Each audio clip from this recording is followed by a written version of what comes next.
सक्रिय नहीं हैं, हम उनसे कोई उम्मीद नहीं कर सकते हैं और हमें केस हर हाल में लड़ना है, जीतना है। भले ही नौकरी सबको मिल जाए, कहीं भी सो रहे हों उनको भी नौकरी मिल जाएगी, लेकिन जब उनकी पीढ़ियां उनसे पूछेंगी कि पापा जी आपको नौकरी, दादाजी आपको नौकरी कैसे मिली थी, और वो बताएंगे कि इस तरह से मिली थी, और फिर उनके बच्चे पूछेंगे आपका उसमें क्या सहयोग था, तब उनका सर जो है सर से नीचे हो जाएगा, वो जवाब देने लायक नहीं बचेंगे। इसलिए साथियों, आप सिर्फ अपने लिए नहीं, अपने आने वाली पीढ़ियों को भी फाइटर बना रहे हैं। साथियों नमस्कार, मैं धीरेन्द्र कुशवाहा गेट समिति एमपी के इस ऑफिशियल चैनल पर आपका हार्दिक स्वागत करता हूं। साथियों, जैसा कि आप सब जानते हैं कि हमारा केस लिस्ट हो चुका है सोमवार के लिए, और साथ में जो सीरियल नंबर है वो 11 है, मतलब सुनवाई जो है तो प्रारंभिक लंच से पहले ही हो जाएगी। साथियों, आज जो सबसे बड़ी चुनौती समिति झेल रही है, हम उस चीज़ को आपके सामने रखना चाहते हैं। जैसा कि कल आपको जो टीम राजस्थान में है उन्होंने आपको बताया था कि जो फंडिंग है वो लगभग 60 से 70% हमने कर ली है विज्ञान साझी को देने के लिए। पर साथियों, उन्होंने बिल्कुल सही बताया था, पर आपको ये नहीं भूलना है कि सिर्फ हमें जो फीस है वो विज्ञान साझी बस को देना है। साथियों, हमारे पुराने वकील रामेश्वर ठाकुर जी हैं, उनको भी हमें हियरिंग की फ़ीस देना पड़ेगा। और जिस दिन से केस सुप्रीम कोर्ट से ऑर्डर आया है उस दिन से सबकी डिमांड बढ़ गई है।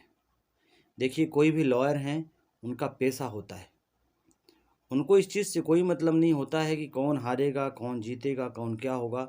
उनका पैसा है और उस पैसे को वो अच्छे से करने की कोशिश करते हैं, और अच्छे से कोशिश करने की वो तब कोशिश करते हैं जब उनकी डिमांड पूरी होती है। साथियों, कल से मैं देख रहा हूँ आप ग्रुपों में जो लिस्टिंग हो रही है, हम कहते हैं चलिए 10-50 लोगों की लिस्टिंग नहीं होगी, कहीं छूट गए होंगे या उन्होंने लिस्ट में नाम ऐड नहीं करवाया होगा, पर 500 से 600 लोगों की लिस्ट में नाम आ रहे हैं। साथियों, क्या 500 से 600 लोग ही पूरे मध्य प्रदेश में एक्टिव हैं इस मामले को लेके? क्योंकि यदि इस केस में हमें विजय मिलती है तो आप मान के चलिए 10 से 15 हज़ार लोगों को नौकरी मिलना है। कहाँ हैं वो 10 से 15 हज़ार लोग? होंगे तो कहीं इसी मध्य प्रदेश में होंगे, हो सकता है कुछ दूसरे राज्यों के हों, पर सब कहीं ना कहीं इस मामले से जुड़े हुए हैं, इन सबकी इस पे नज़र है।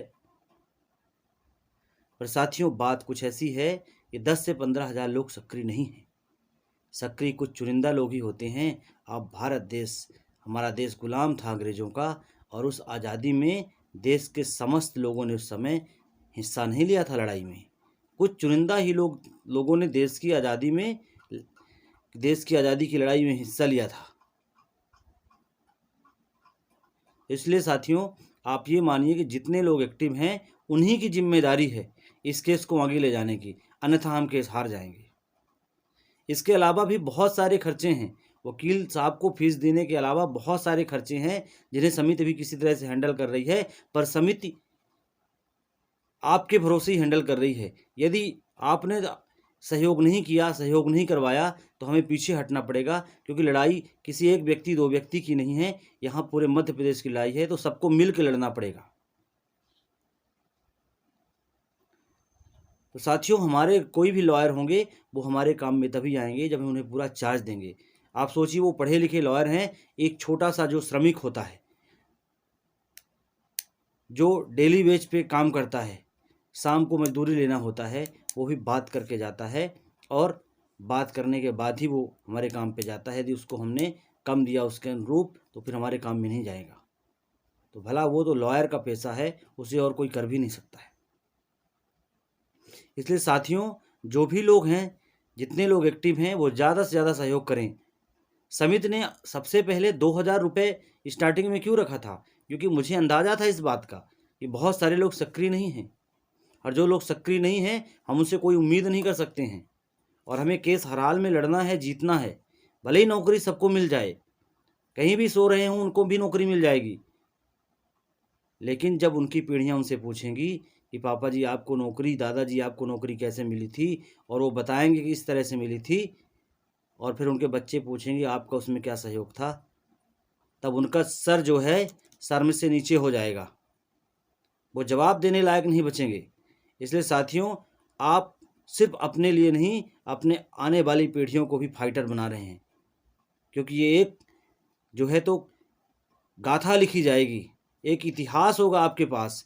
आपने कितना झेला है, कितना सहा है, कितना रातों में आपकी नींदें गई हैं।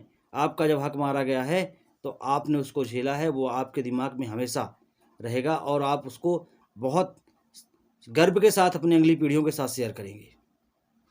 तो साथियों, अभी तक जिन लोगों ने 500 1000 का सहयोग किया है वो उसको 2000 तक लेके जाएं। अन्यथा यदि लड़ाई में कहीं कमजोरी आई तो एक व्यक्ति की नहीं, सबकी जिम्मेदारी होगी। हम कहते हैं जितने कोर कमेटी में लोग जुड़े हैं वो कुछ अपनी तरफ से कर देंगे, लेकिन 1 लाख 2 लाख कोई नहीं कर सकता। और जब हमें अभी 4-6 लाख हम दूर हैं अपने टारगेट से, तो उतना हम नहीं पहुंच सकते हैं।